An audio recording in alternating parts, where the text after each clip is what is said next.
Okay, so this is a lesson for the sociology of education. We're looking at compensatory education. If you compensate, you make up for a problem of some sort. Compensatory education. So we're going to learn about the attempts made to improve working class educational attainment. To understand why they may not work, or might not work as well as they should, and to think like a social scientist and policy maker, a bit different today. So compensatory education. So we know from previous lessons the working class kids tend to do less well at school than middle class kids. Everybody knows this. So sometimes sociology then tips over into what is called social policy, trying to figure out what can be done about a problem. Not just what the problem is, what can be done to fix it. Keywords: Head Start, preschool, education, compensation, positive discrimination, money, tax, sure start, nursery, development, gifted and talented. Now the word discrimination, everyone thinks that's a bad thing. But you could use positive discrimination. If you discriminate, you do something in somebody's favour. If you pick a group that have got a problem, if you pick a group that are falling behind, if you pick a group that are doing less well, it's not their fault, you can discriminate in their favour to help them. We call this positive discrimination. Right? Okay, so first bit to write down. If governments know that the working class have big disadvantages, then what could be done to help? Let's just recap here. This chart is a big deal in government in this country. It shows 22 months, so 2 years to 4 years, and so on. So, this is about 6, 7 years here of age. It shows the different social classes doing better or worse in education. And it's not connected. It just shows it is not connected to intelligence. So here's the green line, which is high social class, rich, posh, low ability. So these kids are stupid, but with rich parents. This grey line, low class, high ability. So these kids are very clever, but their parents are poor. And by the time they have left primary school, which is just there, the stupid kids with the rich parents have overtaken the clever kids of the poor parents. This is a problem. Things can be done to try and sort out this problem. It's called compensatory education. It means you do things to help those kids, to give them the same sort of benefits the middle class kids get. And we talked about in previous lessons, cultural capital. It's that sort of thing we're talking about. Can we find ways to give working class kids that sort of cultural capital? In America, it was called Head Start. That's where it started, this idea. It's all about preschool stuff. So in Britain, we've done things like Sure Start. Yeah. There's one of these in the Central Parade, the Sure Start Centre. It's for preschool kids.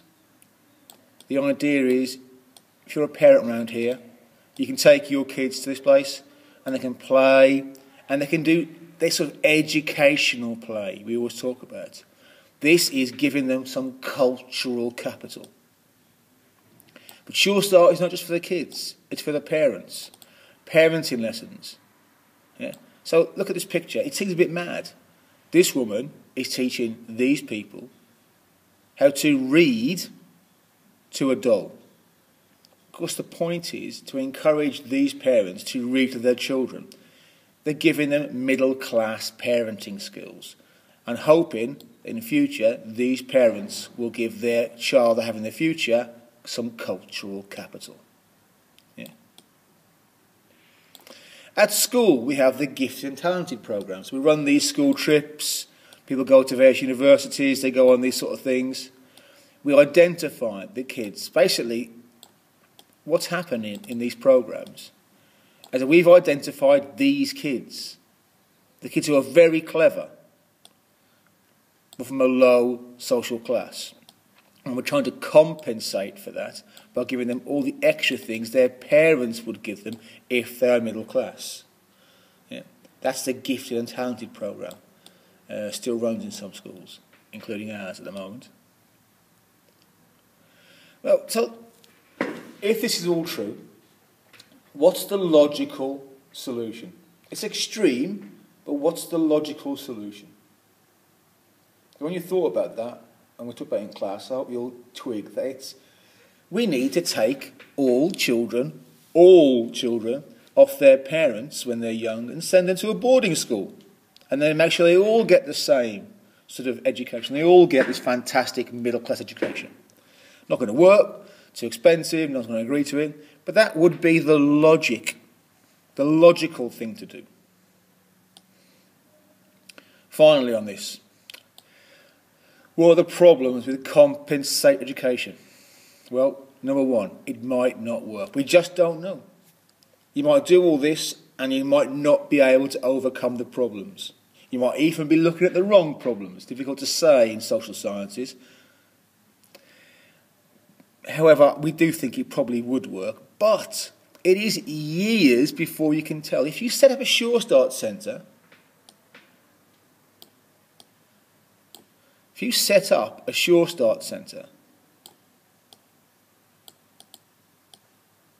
it's going to be years before you can tell. Think about it. The kid starts there when they're 2.